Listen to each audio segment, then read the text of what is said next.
Bismillahirrahmanirrahim. Assalamualaikum warahmatullahi wabarakatuh. Waalaikumsalam warahmatullahi Innal hamdalillah hamdan katsiran tayyiban mubarakan fih kama yuhibbu rabbuna wa yarda. Wa asyhadu an la ilaha illallah wahdahu la syarika lah. Wa asyhadu anna Muhammadan abduhu wa rasuluh.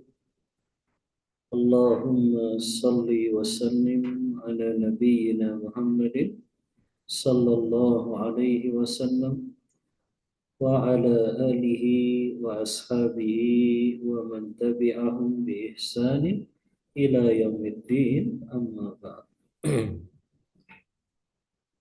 Akhwati fillah rahimani wa rahimakumullah.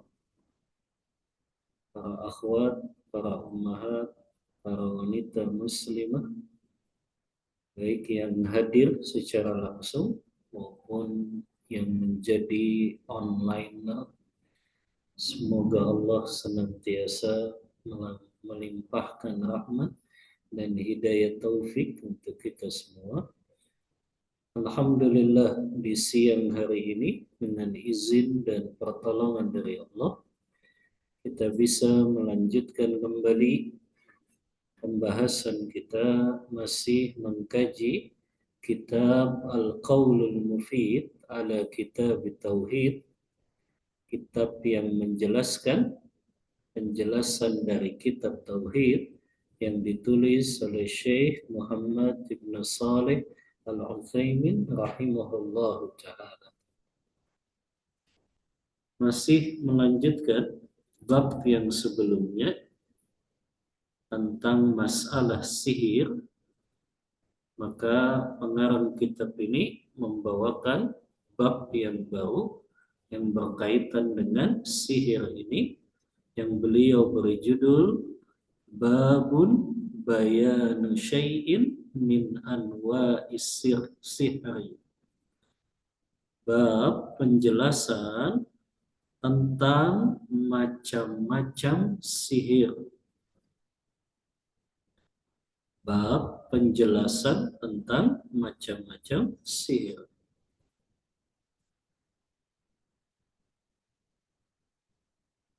Berkata Syekh Utsaimin ketika mengomentari judul ini, kata beliau, yang dimaksud bab penjelasan sebagian dari macam-macam sihir artinya menjelaskan hakikat macam-macam sihir tersebut dan hukumnya.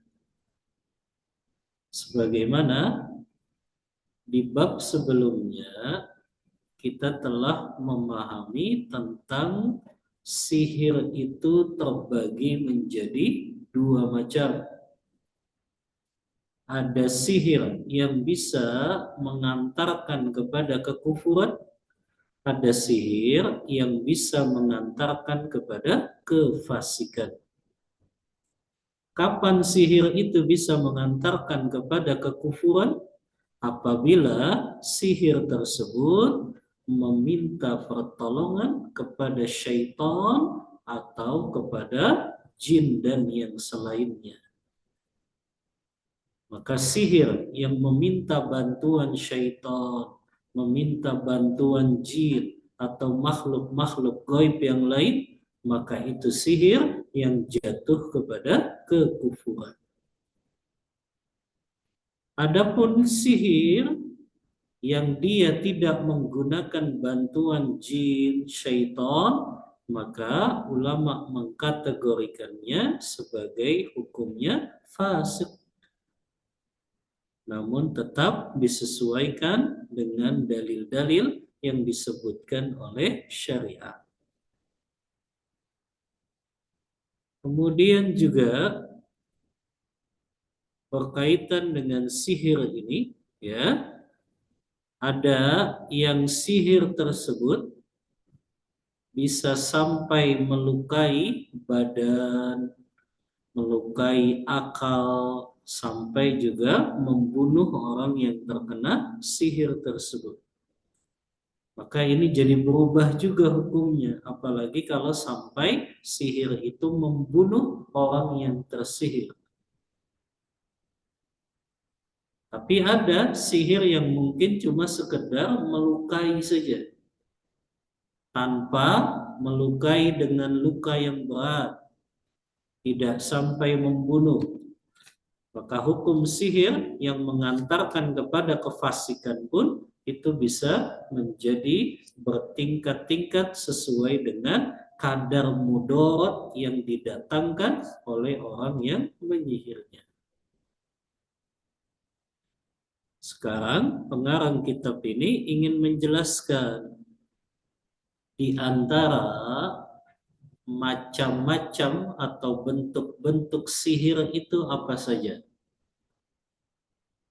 Yang pertama, dalil yang berkaitan dengan bab ini, qala Ahmad, berkata Imam Ahmad, haddatsana Muhammad ibnu Ja'far, telah berkata kepada kami Ibnu Ja'far.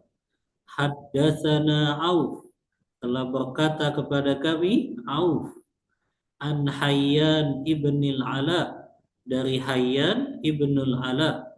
Haddatsana Qatan ibnu Qamisah, telah berkata kepada kami Qatan bin Qamisah. An abihi, dari bapaknya, annahu sami'an nabiyya sallallahu alaihi wasallam qala, sesungguhnya dia mendengar Nabi sallallahu alaihi wasallam bersabda, innal iyafata wat tarqa wat tiyarata minal jibti. Kata Rasulullah sallallahu alaihi wasallam, sesungguhnya iyafah wat tarqa wat tiyara itu merupakan bagian dari sihir. Kita sudah jelaskan bab sebelumnya bahwa jibti itu salah satu dari sihir. Lalu dijelaskan apa yang dimaksud dengan iyafah. Iyafah itu berasal dari kata afa ya'ifu iyafatan, yang artinya zajru tayri litasyaumi awil tafaul. Iyafah itu adalah melepaskan burung untuk meramalkan dia akan mendapat keberuntungan atau kesialan. Itu namanya apa? Iyafah. Jadi dulu orang Arab dahulu, mereka biasa kalau ingin keluar rumah, apakah melakukan safar, perjalanan bisnis, perdagangan, atau mungkin untuk refreshing, jalan-jalan, maka mereka punya salah satu tradisinya ingin mengetahui nih, kira-kira mereka kalau keluar akan dapat keuntungan atau sebaliknya dapat kesengsaraan di luar sana, kesialan. Maka akhirnya mereka melepaskan burung, takut untuk keluar, bahkan mereka batalkan perjalanan. Yang saya tidak tahu kalau burungnya ke depan atau ke belakang. Ya, kayaknya diulang lagi itu, lepas burungnya. Kalau ke depan atau ke belakang. Maka yang ada di sini hanya kalau ke kanan atau ke kiri. Kalau ke kanan berarti, oh ini hari terbaiknya, berarti dia cocok untuk melakukan perjalanan. Tapi kalau ke kiri, oh ini berarti tanda kesialan. Nah ini yang disebut dengan iyafah. Ya. Walaupun orang Arab dahulu pun biasanya mereka melepaskan burung juga kalau mau berburu. Jadi orang Arab kalau dulu ingin berburu burung, mereka pakainya burung juga. Nah, yang seperti ini nggak masuk dalam iyafah. Kalau melepaskan burungnya dalam rangka apa? Untuk berburu.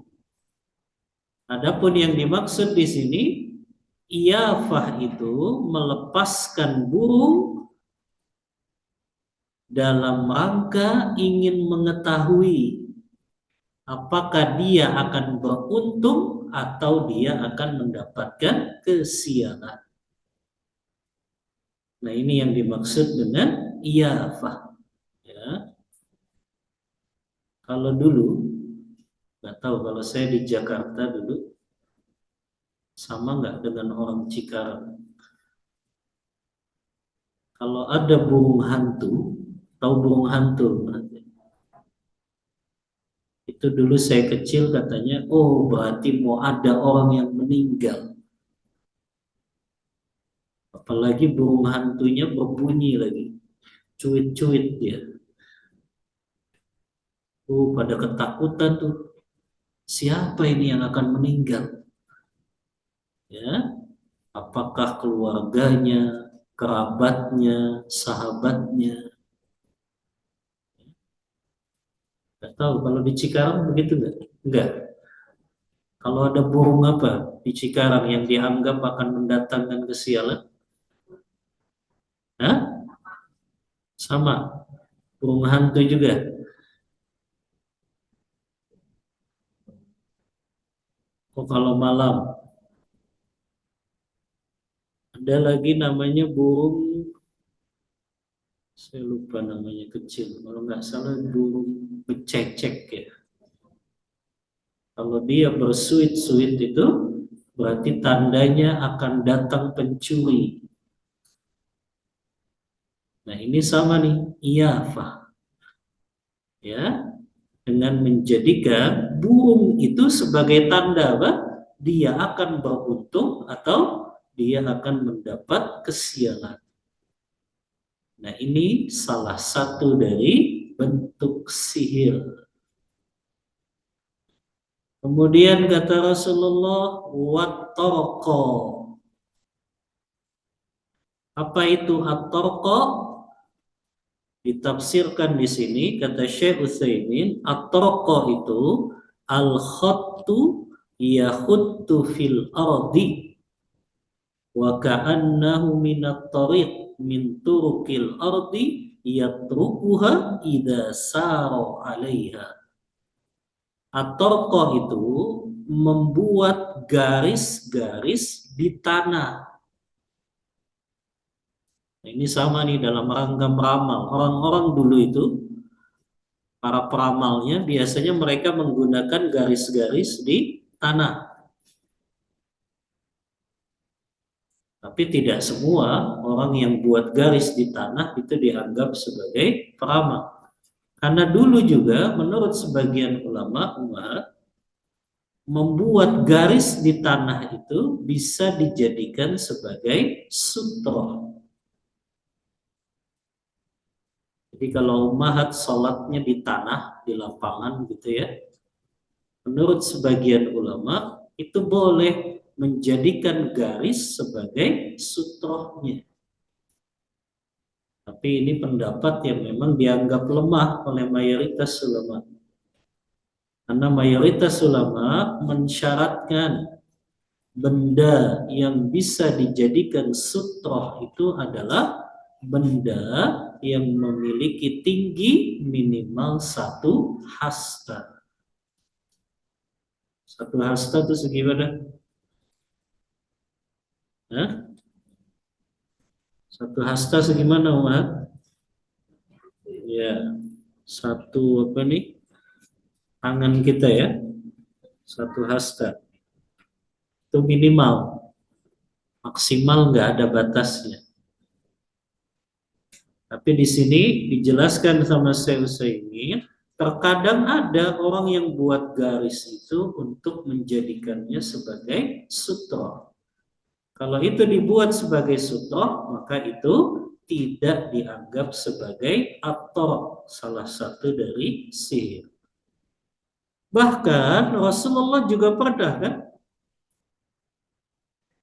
ingin menjelaskan kepada sahabat mana jalan Allah yang lurus, mana jalan-jalan syaitan. Maka Rasulullah kan buat garis-garis di tanah. Yang pernah kita bahas ya. Sebab kenapa kaum muslimin berpecah belah itu? Karena diantaranya mengikuti jalan-jalan yang lain, bukan jalannya Allah. Rasulullah kan buat garis tuh. Buat garisnya di mana? Di tanah. Beliau garis lurus, kemudian beliau buat di samping kanan dan kirinya garis-garis yang berbelok. Kemudian Rasulullah berkata, ini yang garis lurus, hada sabilullah. Ini jalannya Allah. Adapun yang di samping-sampingnya, wahadihi subul. Inilah jalan-jalannya syaitan. Maka yang seperti ini juga tidak dianggap sebagai amalan. Karena Rasulullah menjelaskan mana jalan Allah, mana jalan-jalan syaitan. Maka at-taraq di sini membuat garis-garis di tanah, yang garis-garis itu akan dibuat sebagai ramalan. Jadi meramal ketika dia buat gambar garis, ya, apabila garis itu mungkin lurus semuanya atau ada yang bengkok, nah nanti dia ngeramal tuh bagaimana keadaan rezeki kamu, kehidupan kamu, masa depan kamu, itu melalui apa? Garis-garis yang dia gariskan di tanah. Ya.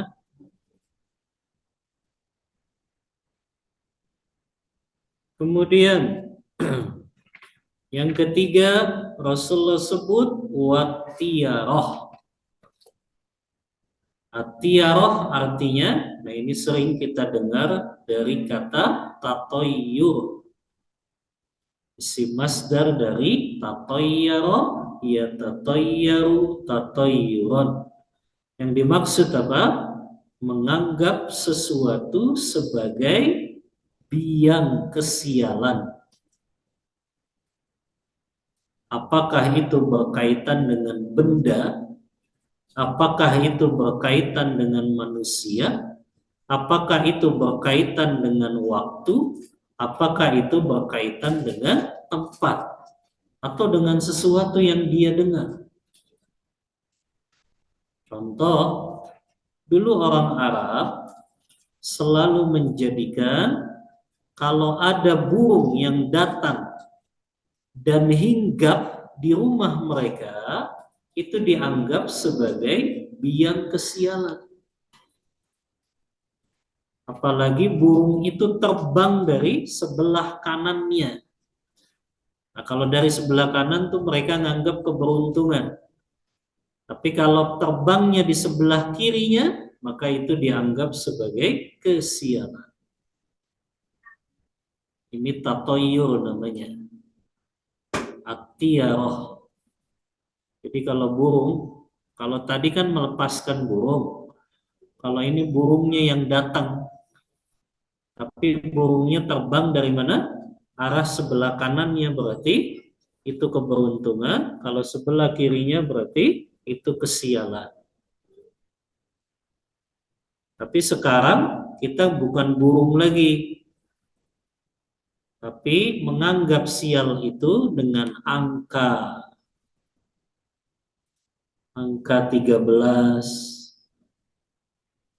Tapi kenapa ya kita sebutnya celaka 12, nggak celaka 13? Katanya 13 yang jadi angka sial. Kalau berkaitan dengan bulan, biasanya masa jahiliyah itu bulan Syawal. Tapi kalau orang Indonesia menganggapnya bulan yang ditakuti itu bulan Muharram. Makanya mereka namainnya bulan apa? Syuro. Coba Umahat lihat di kamus bahasa Indonesia. Apa artinya bulan Syuro itu? Bulan yang menyeramkan. Karena menurut keyakinan, Anda nggak tahu ya, ini menurut keyakinan Jawa, katanya Muharram itu bulan yang ditakutkan akan turun bencana dan malapetaka. Makanya akhirnya mereka melakukan ritual-ritual aneh. Ada yang nyuci kerisnya, ada yang nyuci benda keramatnya, ada yang kerbaunya dibawa keliling. Katanya kerbau itu kiai, orang cari berkah. Muharram tuh. Subhanallah, mereka anggap Muharram bulan yang menyeramkan, padahal Al-Quran dan Sunnah menyebut bulan Muharram itu bulan suci, bulan yang dimuliakan, bulan yang kalau kita banyak ibadah dilipat gandakan kan pahalanya. Lihat, keyakinan-keyakinan yang menyimpang justru menganggap bulan Muharram itu bulan menyeramkan. Nah, ini sama nih dengan bersikap tatoyur, menganggap sesuatu sebagai biang kesialan. Bulan, hari, tahun, ya, angka. Nah, itu semuanya dianggap sebagai tatoyur. Nah, Rasulullah sebut tiga ini. Iyafah, atau watiroh, semuanya bagian dari sihir. Kenapa semuanya disebut bagian dari sihir, Umar? Karena semuanya itu seolah-olah meramalkan kejadian yang akan terjadi karena adanya makhluk. Yang pertama tadi dengan cara melepaskan burung. Oh, kalau burungnya ke kanan, saya akan beruntung nih. Ya kan? Itu ngeramal tidak? Iya. Kalau burungnya terbang ke kiri, wah saya akan sial nih. Jadi dia seperti apa? Meramal. Makanya masuk ke dalam kategori sihir. At-Tarab juga begitu, dia buat garis-garis di tanah yang dia nebak-nebak. Oh, kalau garisnya seperti ini loh jalan hidupmu akan seperti ini. Nah, ini semuanya bagian dari sihir. Ya. Kemudian ada tambahan berkata Auf, al-iyafatu zajrut toir. Iyafah itu melepaskan burung. Wa tarku al-khattu yakhattu bil ardi. Adapun kalau at-tarq itu adalah garis yang digariskan di tanah. Wal jibtu qala al-Hasan rannatus syaitan. Adapun al-jibat kata Hasan itu adalah rannatus syaitan, itu bisikannya syaitan. Kemudian isnadu jayyid, isnadnya jayyid, dan Abu Daud dan Nasa'i dan Ibnu Hibban dalam kitab sahihnya. Hadis ini diriwayatkan Imam Ahmad juga. Hadis ini memang membahas ulama beda pendapat tentang kesahihannya. Namun hadis ini dianggap hasan diantaranya oleh Imam Al-Baghawi dalam kitabnya Syarhus Sunnah. Syekhul Islam Ibnu Taimiyah juga menganggap hadis ini hasan. Begitu juga Imam Nawawi dalam kitabnya Riyadhus Shalihin menghasankan hadis ini. Maka kalau hadisnya hasan, maka bisa dijadikan sebagai hujjah bahwasannya iyafah tadi, melepaskan burung untuk mengetahui apakah dia akan beruntung atau sial, tadi menggunakan garis-garis. Dan yang ketiga, menganggap sial sesuatu, ini semuanya adalah bagian dari sihir. Ini dalil yang pertama. Dalil yang kedua,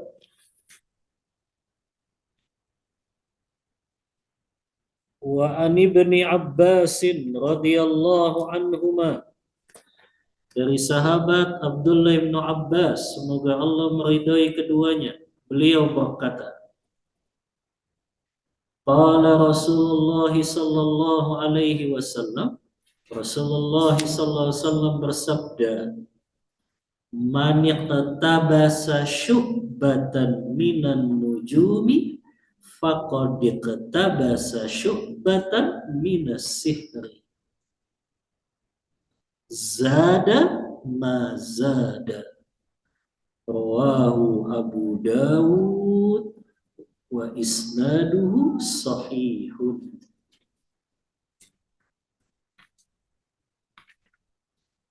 Hadis dari Abdullah bin Abbas, beliau berkata, Rasulullah SAW bersabda, siapa yang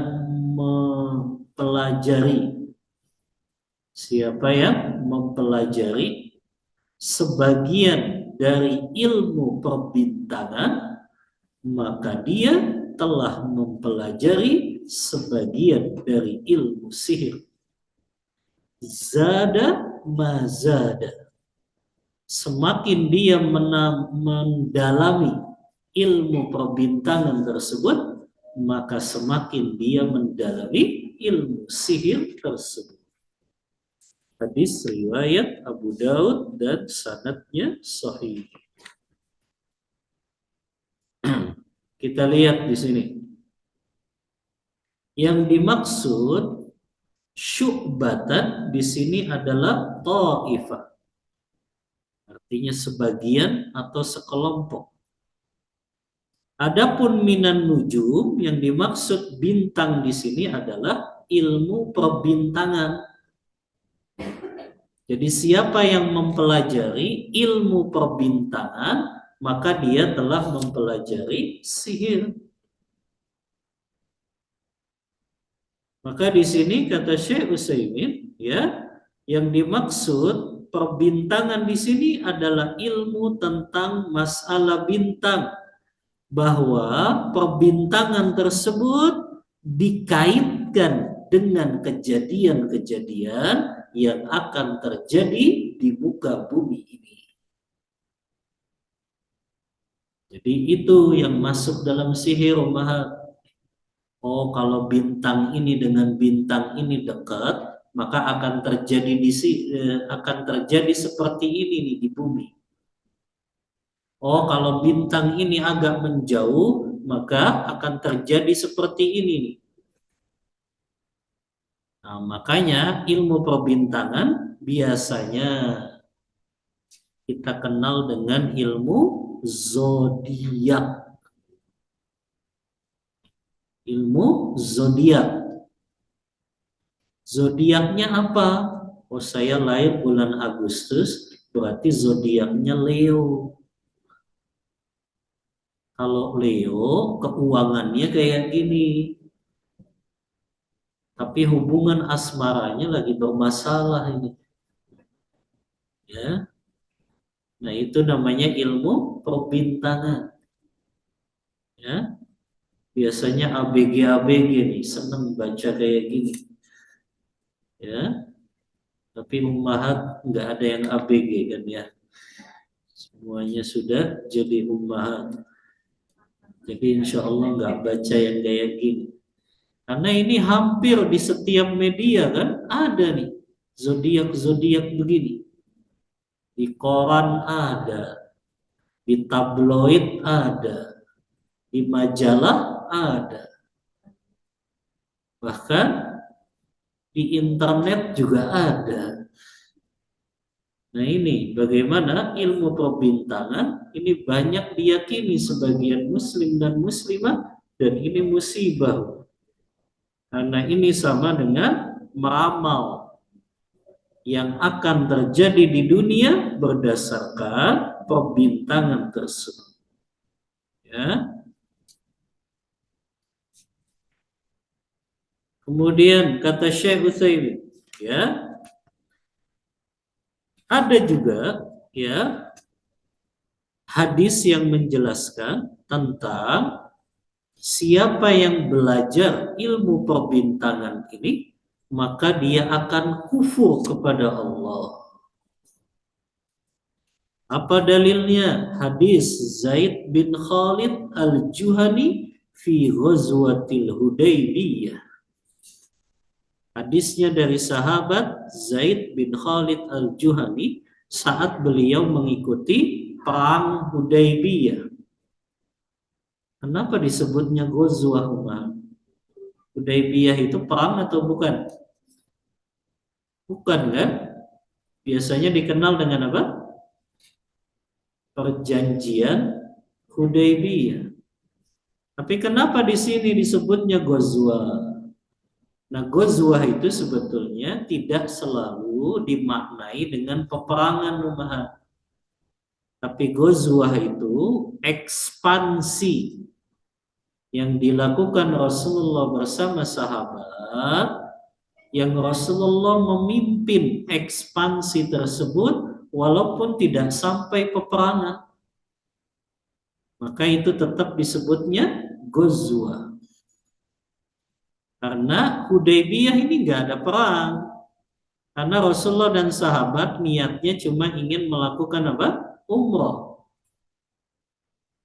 Mereka pun bawa pedang. Pedang hanya untuk menyembelih apa? Udhiyah mereka nanti ketika mereka melaksanakan haji atau umrah. Afwan, ketika mereka akan melaksanakan umrah. Maka mereka nggak ada persiapan untuk perang, cuma hanya untuk melaksanakan umrah saja. Tahun berapa Hudaybiyah? Tahun ke-6 Hijriyah. Ketika sampai di lembah Hudaybiyah, Rasulullah dan sahabat berangkat dari Madinah ingin menuju ke Mekah. Ketika sampai di Hudaybiyah, mereka dicegah. Mereka nggak boleh untuk masuk ke Mekah. Maka Rasulullah utus salah seorang sahabat beliau untuk melobi orang-orang musyrik yang ada di Mekah. Siapa yang Rasulullah utus? Sahabat Utsman bin Affan. Ketika Utsman diutus ke Mekah untuk lobi orang-orang Quraisy supaya mereka tetap diizinkan untuk melaksanakan umrah, Utsman ini sengaja ditahan oleh orang Quraisy dalam waktu yang lama. Sampai akhirnya Rasulullah minta baiat dari para sahabatnya, kalau Utsman terbunuh, kita akan membela darah Utsman. Inilah yang dikenal dengan baiatu ridwan. Baiatu ridwan itu karena Utsman ditahan. Padahal tadinya cuma untuk apa? Melobi saja. Tapi Utsman ditahan dan sampai muncul berita-berita gosip gitu ya, wah Utsman telah terbunuh. Makanya Rasulullah langsung minta para sahabat berbaiat di bawah pohon yang disebut dengan pohon Ridwan, yang di situ mereka bersumpah akan membela Rasulullah dan membela Utsman kalau sampai terbunuh. Nah, ini kenapa sampai disebut juga dengan Ghazwah. Makanya turun tuh firman Allah dalam surah Al-Fatah, laqad radiyallahu 'anil mu'minin idh yubayyi'unaka tahta syajarah. Sungguh Allah ridho kepada mereka yang berbaiat kepada Rasulullah di sebuah pohon yang disebut dengan baiatul ridwan. Maka di sini sahabat Zaid bin Khalid al-Juhani mengisahkan Shalla bina Rasulullah sallallahu alaihi wasallam dzata lailatin ala ithri sama'in minal lail faqala qala Allah ta'ala asbaha min ibadi mu'min bi wa kafir faman qala mutirna binau'i kada wa kada binau'i yakni bin najmi wal ya'i lis sababiyah yakni hadzal mataru minan najm fa innahu kafirun bi mu'minun bil kawkab wa man qala mutirna bi fadlillahi wa rahmatihi falidzalika mu'minun bi kafirun bil kawkab.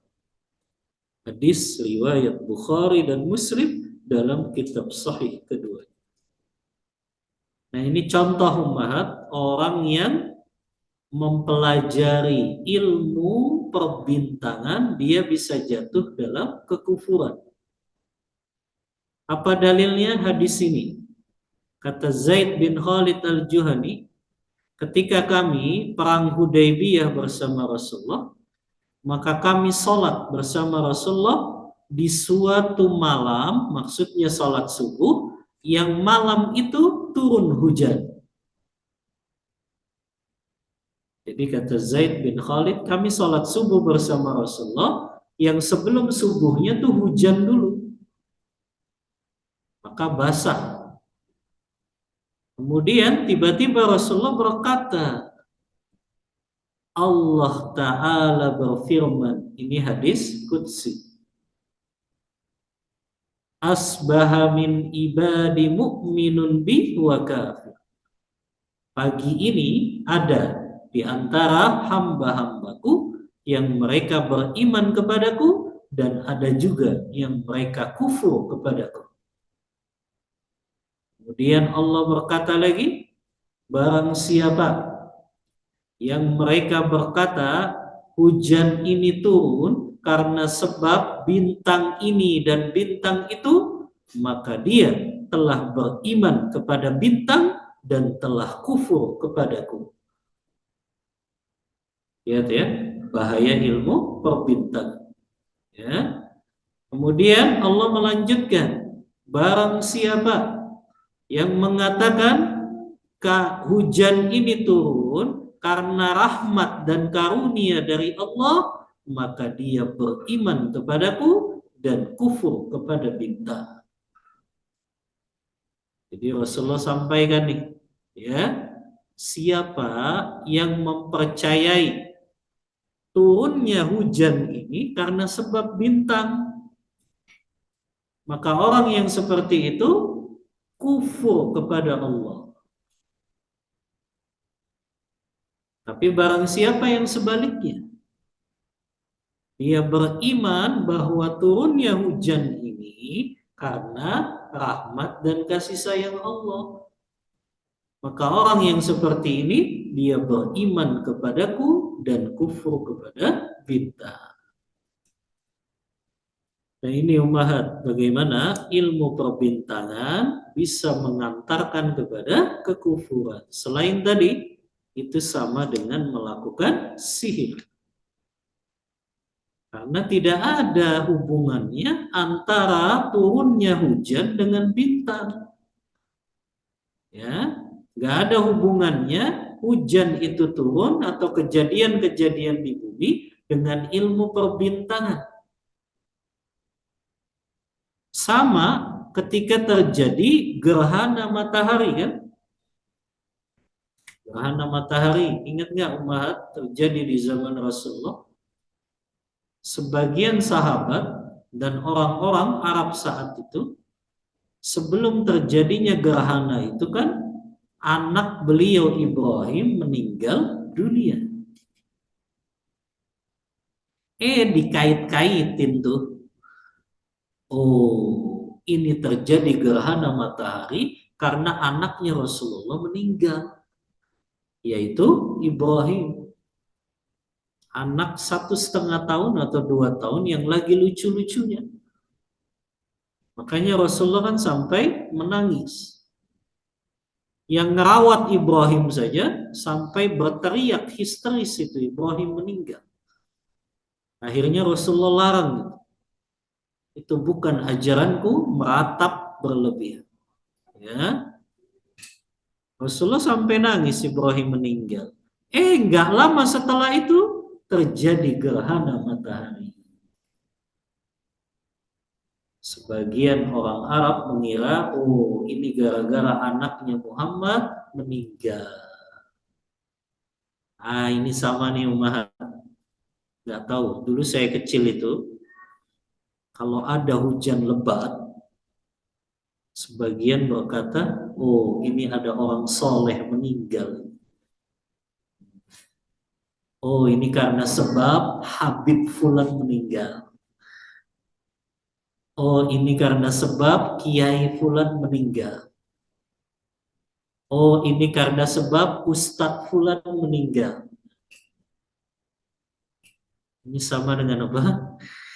Sama tuh, mengaitkan sesuatu yang bukan karena sebabnya. Nah ini sihir umahat. Masih ingat nggak definisi sihir yang kita pelajari sebelumnya? Ma khafiya sababuhu. Sesuatu yang samar atau tersembunyi sebabnya, maka itu adalah sihir. Maka nggak boleh mengaitkan sesuatu yang itu di luar sebab syar'i dan sebab kauni. Karena kalau itu sebabnya tersembunyi, maka itu jadi masuk ke dalam kategori sihir. Nah ini, mengaitkan terjadinya hujan dengan ilmu perbintangan. Mengaitkan gerhana matahari karena sebab wafatnya anaknya Nabi. Maka yang seperti ini masuk kepada apa? Ilmu sihir. Yaitu berupa apa? Ramalan-ramalan. Ramalan-ramalan yang didasarkan apa? Berdasarkan ilmu perbintangan atau kejadian tertentu di alam semesta, mereka kaitkan dengan kejadian yang ada di muka bumi. Maka ini termasuk jatuh kepada sihir juga. Ya. Kemudian kata Syekh Utsaimin, ilmu nujum yanqasimu ila qismain. Ilmu perbintangan terbagi menjadi dua macam. Yang pertama, ada yang namanya ilmu taksir. Ilmu perbintangan yang disebut ilmu taksir. Apa itu taksir? Ilmu yang punya efek. Apa maksudnya? Mereka menjadikan bintang-bintang itu mereka kaitkan dengan kejadian yang akan terjadi di muka bumi. Jadi mereka jadikan apa? Ilmu perbintangan itu berkaitan dengan apa? Kejadian-kejadian yang akan terjadi di muka bumi.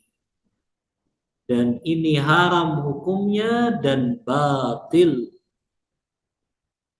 Oh, ini antam naik hari ini gara-gara bintang ini. Oh, harga BBM naik gara-gara bintang ini. Oh, harga sembako naik gara-gara bintang ini. Nah, itu namanya ilmu apa? Taksir. Mengaitkan ilmu perbintangan dengan apa? Dengan kejadian yang terjadi di muka bumi. Makanya Rasulullah tadi ingatkan, siapa yang mempelajari ilmu perbintangan, maka dia mempelajari ilmu sihir. Ya, walaupun cuma sebagian saja, ya. Tapi ilmu yang dia pelajari itu tadi umat, ilmu taksir.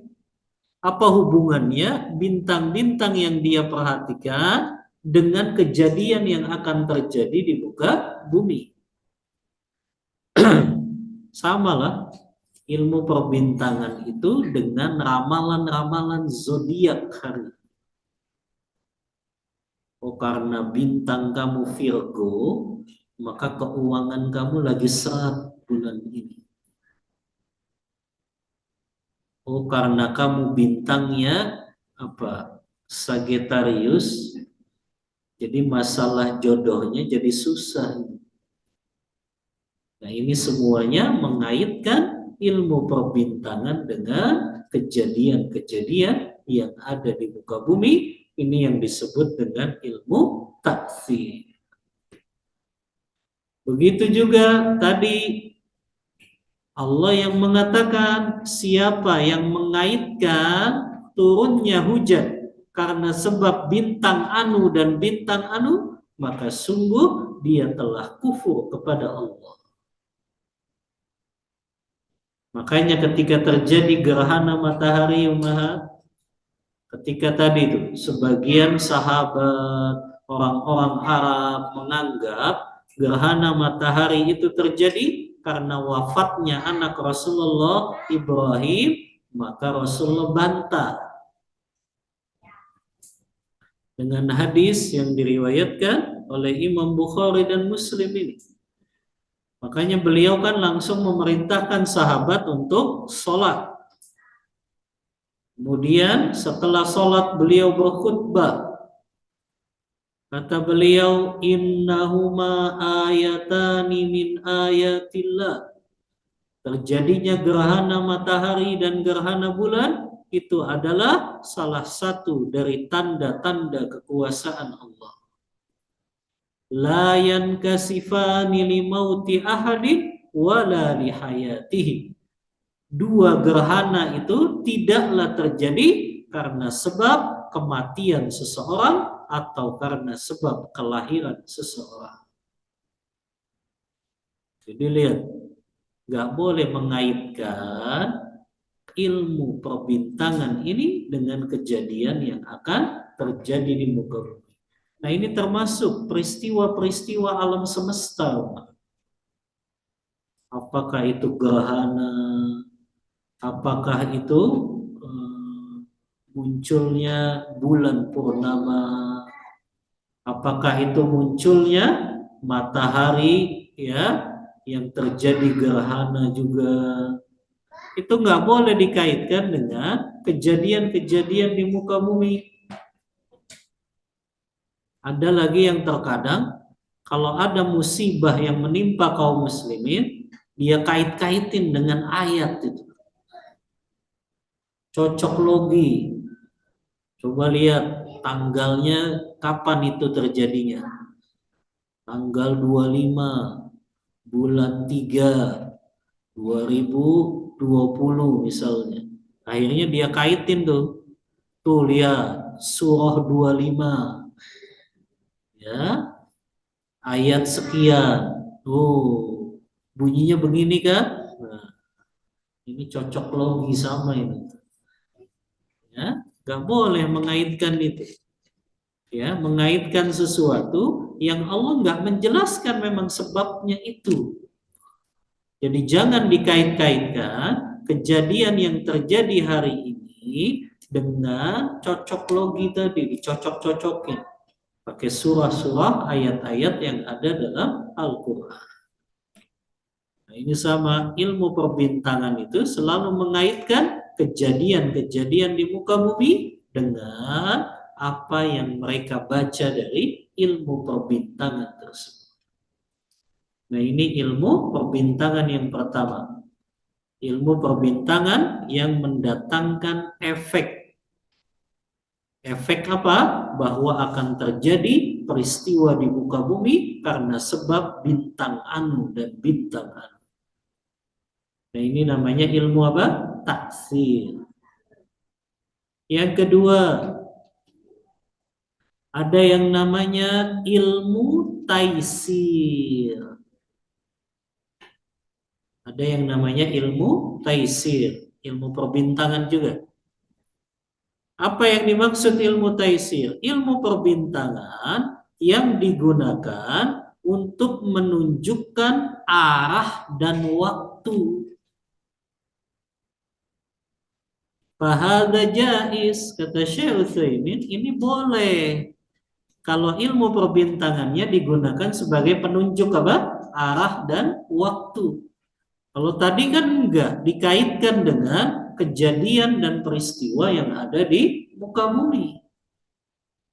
Tapi ilmu nujum, ilmu perbintangan yang kedua ini hanya untuk mencari tahu mana arah dan juga mana waktu.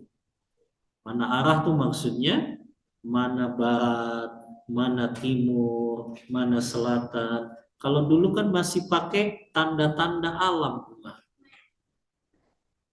Seperti misalnya lihat aja di mana matahari terbitnya. Lihat aja di mana matahari terbenamnya, maka itu arah tuh. Maka yang seperti ini boleh memahami kalau menggunakan ilmu perbintangan untuk mengetahui arah dan juga waktu. Begitu juga para ahli fikih, mereka mengatakan bagaimana caranya supaya kita tahu waktu sholat. Maka kita butuh tuh yang namanya ilmu perbintangan atau yang berkaitan dengan matahari. Kapan masuknya waktu zuhur, kapan masuknya waktu asar, kapan masuknya waktu maghrib. Itu gimana caranya? Ya dengan melihat bintang, matahari dan juga bulan. Baru kita tahu, ya. Makanya Allah sebut, ya, kalau memang ilmu perbintangannya hanya untuk mencari tahu apa? Arah, waktu untuk kita melaksanakan sholat, maka yang seperti itu boleh. Bahkan itu bisa jadi wajib karena kita nggak bakal tahu tempat atau arah sholat kecuali dengan kita mengetahui dari ilmu perbintangan matahari dan bulan. Makanya Allah Ta'ala berfirman dalam surah An-Nahl ayat 15, wa alqa fil ardi rawasiya tamida bikum wa anhara wa subulan la'allakum tahtadun. Ya. Dan kami jadikan dan kami tancapkan gunung di bumi ini agar kalian ya bisa menjadi kuat berada di muka bumi ini dan tidak goncang. Ya. Dan Allah jadikan juga sungai-sungai dan jalan-jalan supaya kalian dapat petunjuk. Di ayat 16-nya Allah berfirman, wa bin najmi hum yahtadun. Wa alamat, dan Allah jadikan tanda-tandanya di muka bumi ini diantaranya dengan bintang kalian bisa mendapatkan petunjuk. Maksudnya tadi ya, petunjuk arah atau petunjuk waktu. Maka yang seperti ini boleh ya apabila mempelajari ilmu apa? Ilmu nujum, ilmu perbintangan, tapi untuk mengetahui arah dan waktu. Kemudian makna zada mazada, semakin banyak mereka mempelajari ilmu perbintangan, maka semakin mereka jatuh ke dalam ilmu sihir.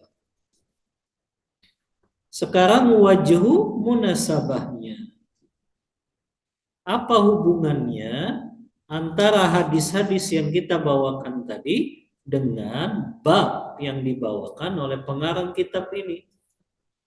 Maka dijelaskan oleh Syekh Utsaimin, anna min anwa'is sihir, sesungguhnya di antara macam-macam bentuk sihir adalah ta'allaman nujum, seseorang belajar ilmu perbintangan, liyustadallu biha alal hawadis al-ardiyah, untuk dia mengetahui apa saja kejadian-kejadian yang akan terjadi di muka bumi. Hadzal hadis wa in kana dha'ifus sanad, Kata Syekh Utsaimin, hadis ini walaupun secara sanad dhaif, ini pendapatnya Syekh Utsaimin, lakinnahu min haitsul makna sahih, tapi dari sisi maknanya benar. Kenapa? Tashhadu lahu nususul ukhra, karena dikuatkan dengan dalil-dalil dari nas yang lainnya. Ya. Ini dalil yang kedua, bahwasannya siapa yang mempelajari ilmu perbintangan maka dia sama dengan mempelajari sihir.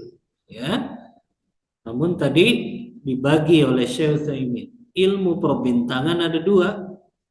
Ada yang dia taksir, yang itu hukumnya haram. Ada yang dia taisir, maka itu hukumnya diperbolehkan. Satu lagi, dalil yang ketiga, walin Nasa'i, dan dari Imam Nasa'i, dari hadis Abu Hurairah radhiyallahu an, beliau berkata, man aqada uqdatan, siapa yang membuat satu ikatan, summa nafatha fiha, kemudian dia tiup ikatan tersebut, faqad sahara, maka dia telah berbuat sihir. Wa man sahara faqad asyraka, siapa yang berbuat sihir maka dia telah berbuat syirik. Wa man ta'allaqa syai'an wukila ilaihi, siapa yang bertawakal, bergantungnya kepada sesuatu, maka Allah biarkan dia kepada sesuatu tersebut. Hadis riwayat Nasa'i, dan hadis ini juga disahihkan oleh para ulama. Sekarang yang ketiga, ummahat, di antara bentuk sihir, yaitu membuat simpul-simpul ikatan-ikatan. Tapi membuat simpul dan ikatan di sini maksudnya sambil dia tiup. Nafakh itu sebetulnya tiupan mulut yang disertai angin dan air liur juga. Itu namanya nafakh. Ya. Afwan, itu namanya nafas. Nafasa itu mengeluarkan angin disertai dengan air liur. Itu nafas. Ya. Dan ini termasuk dari bentuk sihir. Kenapa? Sebagaimana yang Allah sebut dalam surah Al-Falaq itu, wa min syarrin naffatsati fil 'uqad. Kita minta perlindungan Allah dari wanita-wanita tukang sihir yang mereka meniupkan simpul-simpul ikatan mereka di kegelapan malam. Ya. Nah, itu biasanya yang kita kenal dengan ilmu santet, ilmu pelet. Ya. Itu biasanya pakai apa? Simpul ikatan disertai dengan apa? Nafas, yaitu air, tiupan angin yang disertai dengan air. Ya. Nah, di sini jelas Rasulullah sebut siapa yang berbuat, dia simpul ikatan dan dia tiupkan itu kepada simpul tersebut, maka dia telah melakukan sihir. Dan siapa yang melakukan sihir, maka dia telah jatuh pada kesyirikan. Ya. Dan siapa yang bergantung kepada sesuatu, maka Allah lepaskan dia kepada sesuatu tersebut. Artinya Allah nggak bakal tolong dia. Kalau dia ya ternyata tawakalnya kepada benda tertentu, jimat tertentu, Allah nggak tolong dia. Allah biarkan dia bergantung kepada benda dan makhluk tersebut. Dan siapa yang bergantung kepada makhluk, dia akan lemah. Karena makhluk itu lemah. Beda kalau kita bergantung kepada Allah, Allah Maha Kuat dan Maha Kaya, Maha mampu memberikan solusi dari setiap permasalahan kita. Ya. Nah, ini bab dalil yang ketiga menjelaskan siapa yang membuat simpul ikatan disertai dengan tiupan tadi, yang tiupan tersebut mengandung angin atau angin disertai air liur, maka dia telah berbuat kesyirikan. Ya. Kemudian Rasulullah mengatakan waman sahara faqad asyrak. Siapa yang berbuat sihir maka dia telah jatuh kepada kesyirikan. Ingat, tidak semua sihir itu jatuh kepada kesyirikan atau kekufuran. Tapi yang dimaksud di sini kalau sihirnya minta pertolongan kepada syaitan, minta pertolongan kepada jin, minta pertolongan kepada malaikat, maka yang seperti ini, maka itulah yang jatuh pada kufur dan juga syirik. Ya. Kemudian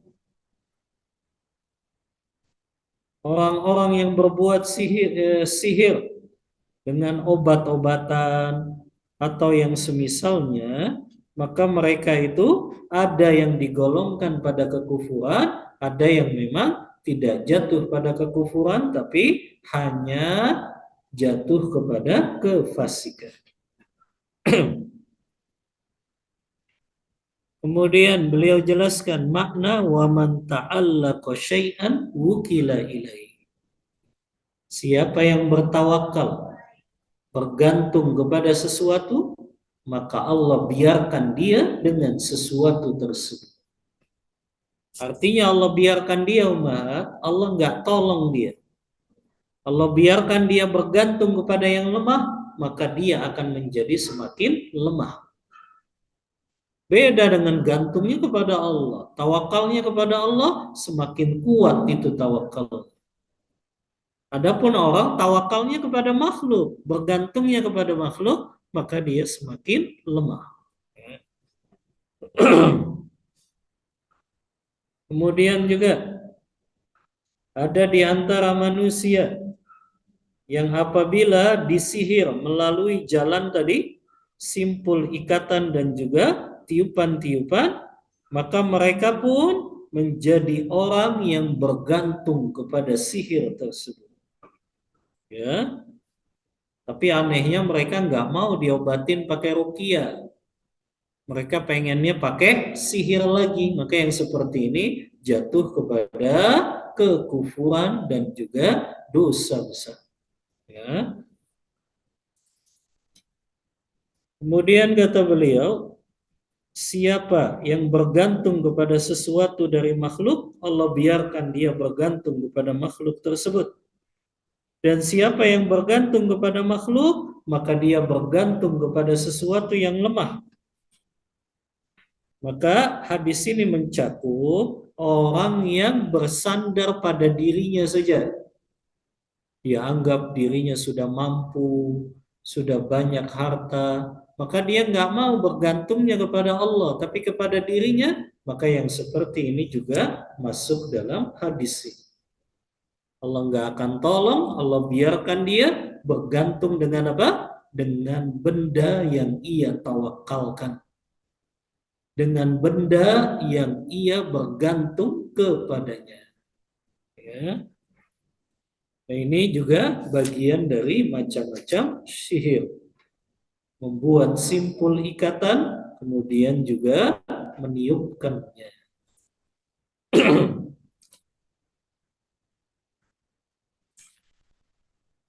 Sampai jam berapa kita bahas? Hah? Jam 3. Berarti cukup materinya ya. Sampai sini dulu. Karena masih ada 2 dalil lagi.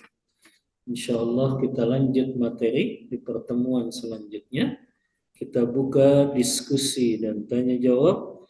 Wassallallahu ala nabiyyina Muhammadin wa ala alihi wa sahbihi wasallam.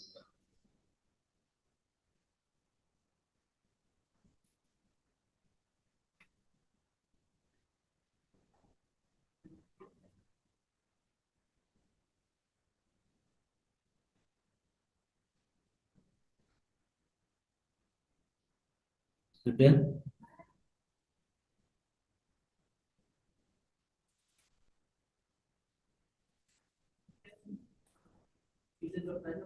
Hmm.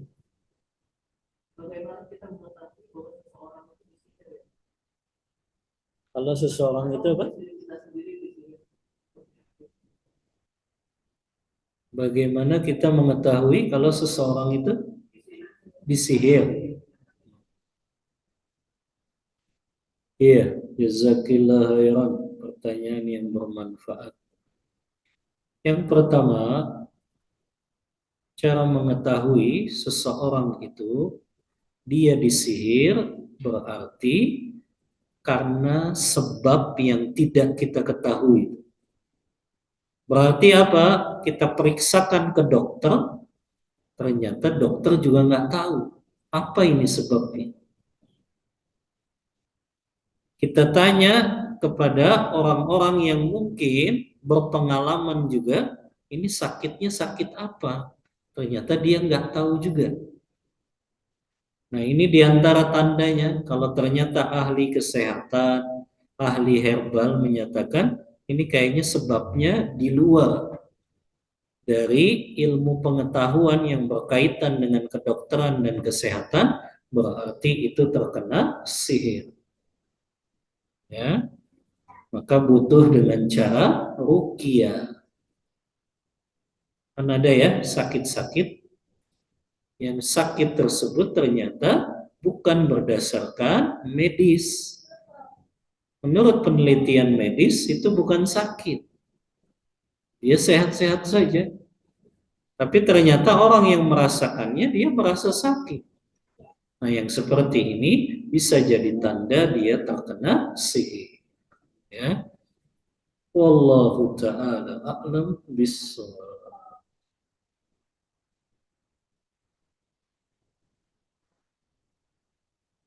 Ada lagi Mahat? Iya, silakan.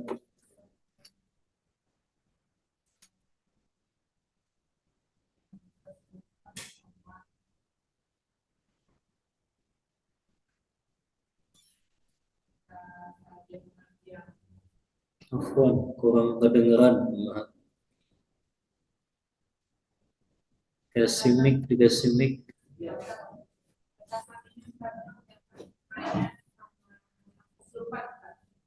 Ayan sama ketupat. Apa?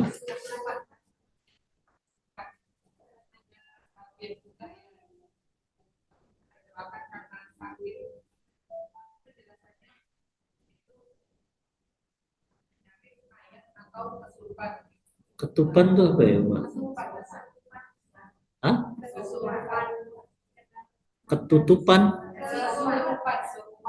Oh, kesurupan. Yang saya lihat nanti yang minta doa kesembuhan karena kalau umat beberapa orangnya itu dalam penjelasan artinya itu penyakit ayam atau kesurupan gitu. Nah, batasan kesurupan dan penyakit ayam itu ada nggak ketemu salah. Hmm. Berarti pertanyaannya apa bedanya antara penyakit ayan dengan penyakit kesurupan? Iya, jazakillah khairan. Pertanyaan yang bermanfaat. Penyakit ayan itu kan memang salah satu yang dijelaskan oleh medis. Hanya mungkin istilah medisnya yaitu epilepsi. Ya, jadi ayan itu memang ada dalam dunia kedokteran dan kesehatan.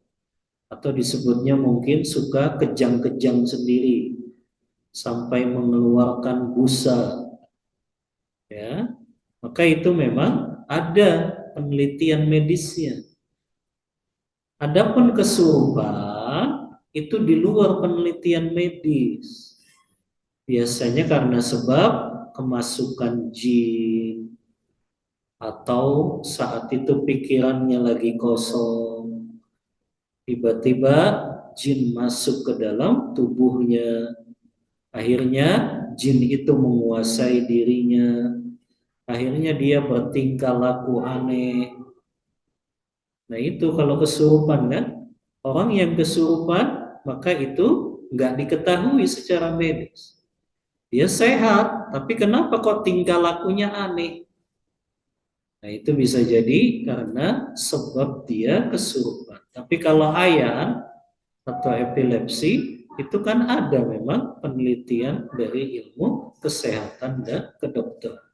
Ya, walaupun sebetulnya umat yang namanya semua penyakit itu, baik penyakit jasmani maupun penyakit rohani, itu bisa diobati dengan sebab-sebab syar'i. Semua penyakit sebetulnya, baik jasmani maupun rohani. Sebab-sebab syar'i itu apa? Ruqyah, apalagi minum air zam-zam, apalagi makan 7 butir kurma ajwa setiap pagi, apalagi mengkonsumsi habbatus sauda.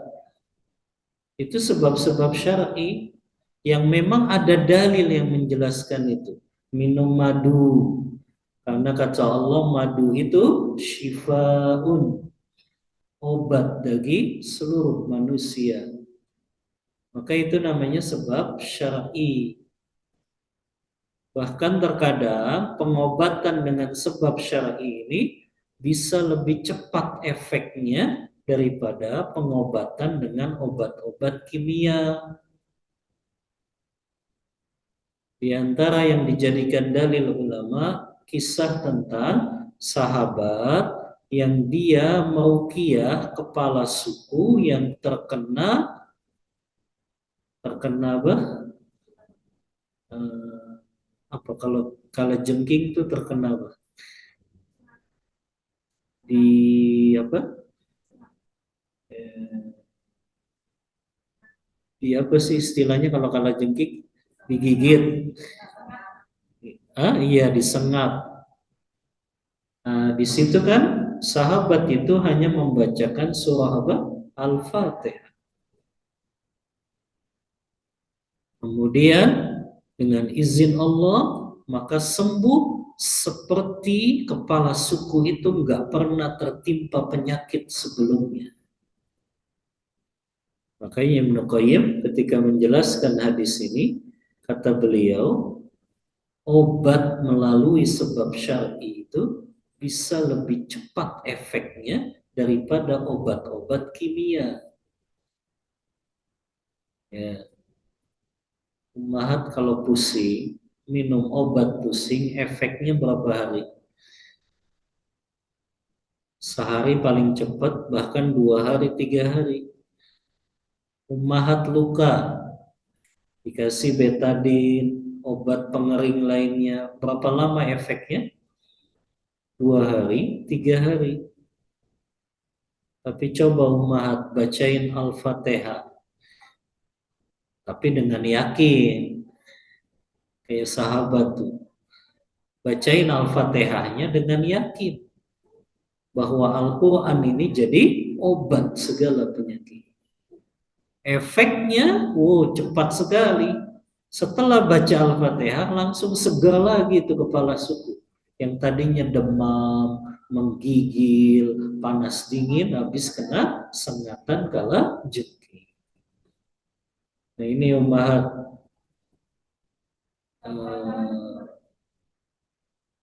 konsepnya obat Al-Quran itu bisa dijadikan sebagai obat bagi segala penyakit.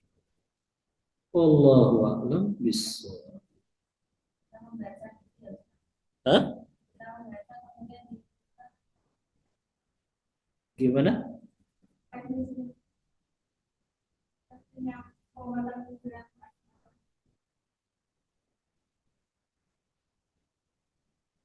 Cara pengobatan dengan Al-Quran. Oh, caranya gitu.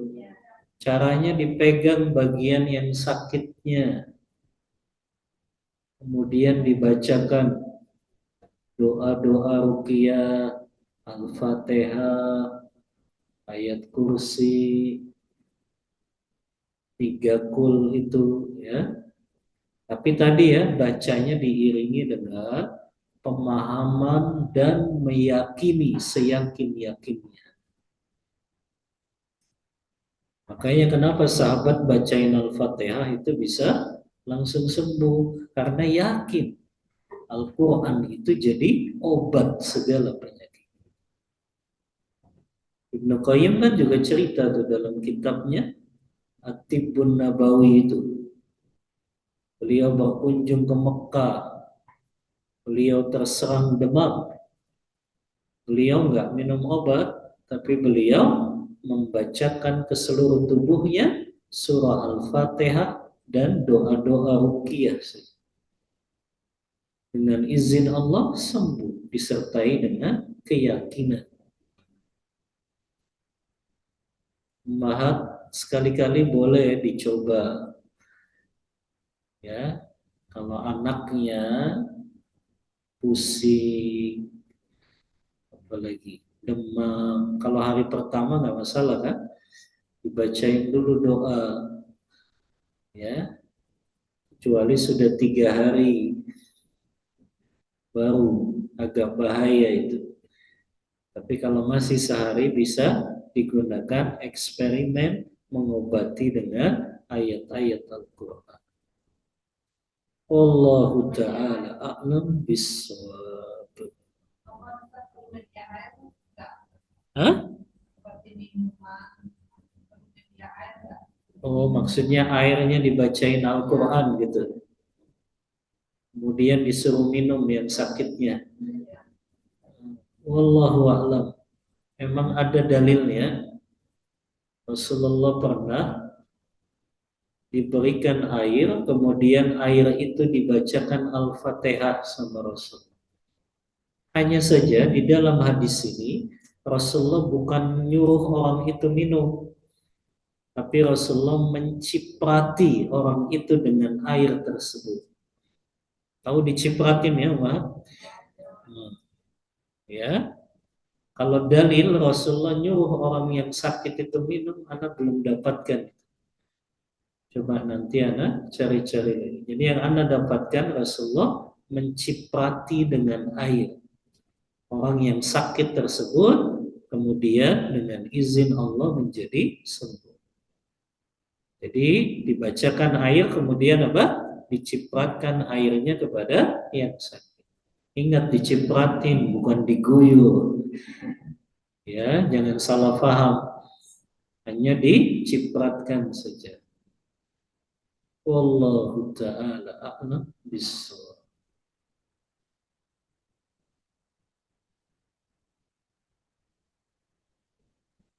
Cukup? Baik. 3 pertanyaan yang bisa jawab dapat hadiah. Yang pertama,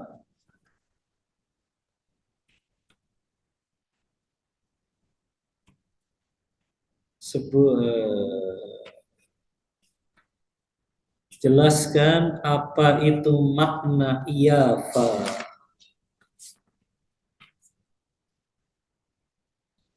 Apa makna iyafa? Jelaskan.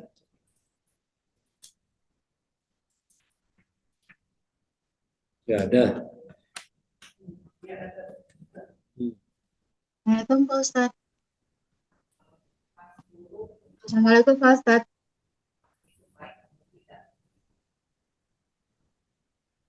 Assalamualaikum Pak Ustadz. Waalaikumsalam. Ini yang online mau jawab dulu. Oh, nggak boleh ya Pak Ustadz. Maaf. Nggak tahu ini nanti panitia ngasih hadiahnya gimana Ibu? Ya, maaf Pak Ustadz, lanjut aja. Oh iya, maaf ya Ibu. Kayaknya yang offline aja ini kalau yang hadiah. Apa tadi jawabannya? Lepas burung.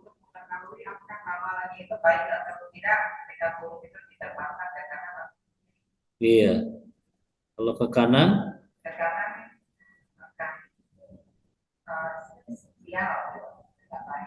Kalau ke kanan? Iya.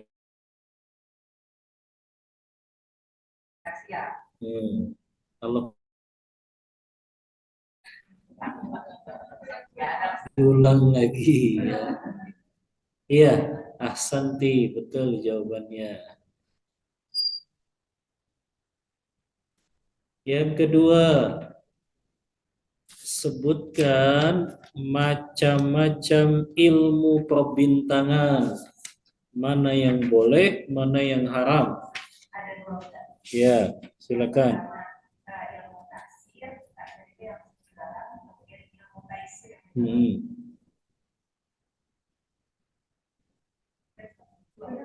Sudah. Iya. Iya. Coba dijelaskan Ibu, apa itu ilmu taksir? Ilmu taksir itu untuk naikkan kondisi perpindahan dengan kejadian-kejadian yang terjadi di bumi. Kalau ilmu taksir tidak boleh. Iya. Kalau ilmu taksir adalah ilmu perpindahan yang dijadikan untuk menjadikan tujuh arah dan waktu atau misalnya mengenal waktu sholat, arah kita. Iya. Ahsanti, ya, betul. Jadi ilmu perbintangan yang dilarang, ilmu taksir. Ilmu perbintangan yang mengaitkan antara bintang-bintang dengan kejadian-kejadian yang akan terjadi di muka bumi. Adapun yang kedua, ilmu taisir itu boleh karena hanya untuk menunjukkan arah dan juga waktu saja. Ahsanti. Yang ketiga, coba jelaskan apa hubungannya dalil yang kita bawakan dengan judul bab ini. Siapa yang bisa jelasin? Apa hubungannya dalil-dalil yang sudah kita jelaskan dengan bab yang kita bahas ini? Bab penjelasan macam-macam sihir. Coba Ustaz. Iya. Judulnya macam-macam sihir dari dalilnya itu macam-macam sihir.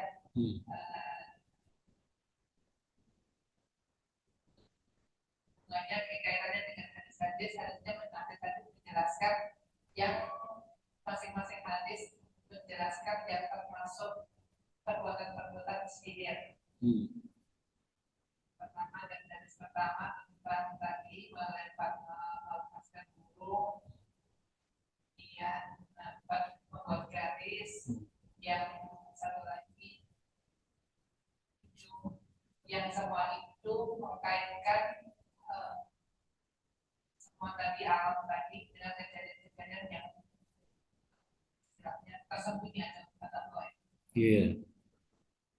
Iya, ahsanti Bu, betul. Berarti hadis-hadis itu menjelaskan tentang ilmu perbintangan yang mengaitkan dengan kejadian yang terjadi di muka bumi.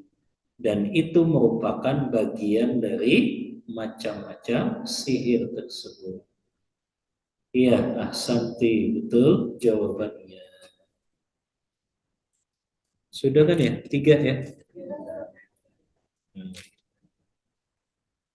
Baik, kita cukupkan ummahat kajian kita pada siang menjelang sore ini. Masih belum selesai bab macam-macam sihir.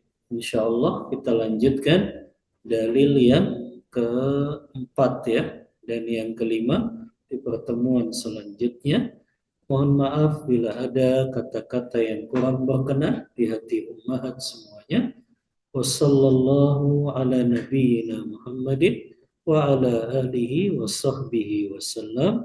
Kita tutup kajian kita membaca doa kafaratul majlis. Subhanakallahumma wa bihamdika asyhadu an la ilaha illa anta astaghfiruka wa atubu ilaik. Walhamdulillahi rabbil alamin. Wassalamualaikum warahmatullahi wabarakatuh.